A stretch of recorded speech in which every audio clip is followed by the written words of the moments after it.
How you doing today? Uh, so today I'm gonna be talking about the Holy Ghost and its power.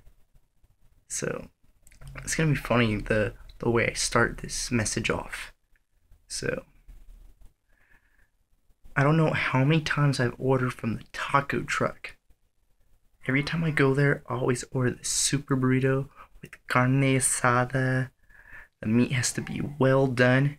It's gotta have extra cheese, a lot of sour cream, refried beans, some mild salsa, a couple limes, and a jalapeno on the side. Every time I go there, so many times I will order a super burrito, and it seems that I will always end up wanting more. Somehow I will never become satisfied. I will never become full because I just love super burritos with all my heart. And I can imagine that a lot of us go through this too. Sometimes we can eat and eat and eat, but somehow we never manage to get full satisfaction. We always have to have more, it seems. So in a way, this relates to our everyday life. We have a tendency that whenever we don't give in enough time to God in prayer, we come out unchanged and desperate for something else to satisfy us. And as a result, turning to the desires of the flesh to fill the joy that we lack inside. We are eating at the same vomit over and over again. We are eating the same super burritos over and over again, looking to be satisfied. You can't eat up the desires of your flesh searching for happiness. There's no happiness in the sin of this world, only pain and suffering. Instead, turn to the glory and power of God.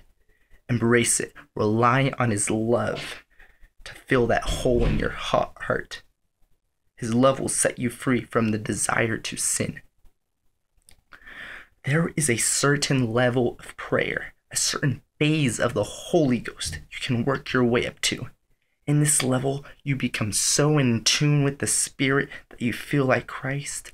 You act like Christ. You can't stop smiling. Whatever you do, wherever you go, whatever you say, you feel like it's being controlled from another source. Like it's not even you. The glory of God living in you at its fullest. In this state, you become so innocent, so pure like a lamb, overflowing with God's presence at such an intense level that it's actually hard for you to not be like Christ. It's hard for you to stop praying, and it's even hard for you to commit a sin. The last time I saw something like this was at a youth camp. We got a couple people here in the college that were there. I think it was this year with me. It was an awesome youth camp. But the people there, like, what I saw there was just amazing. They got so deep in prayer. They dug so deep until they got to a level where they couldn't stop weeping.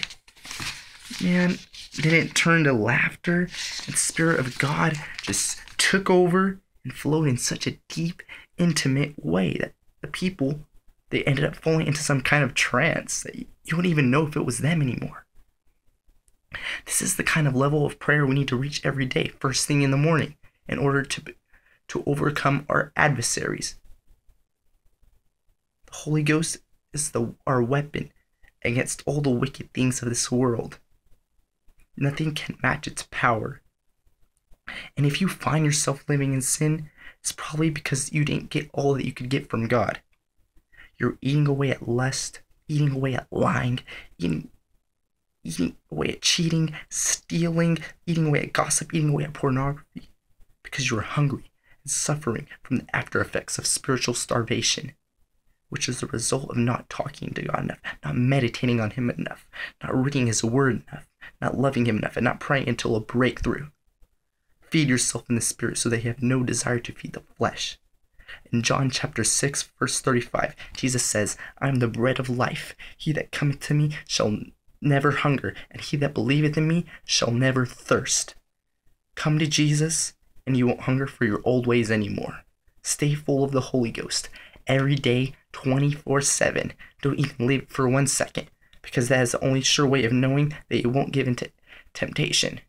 It's more inevitable that you will stay saved when you got God on your side, when you got His holy presence on your side. The gift of the Holy Ghost. That is the key to your salvation.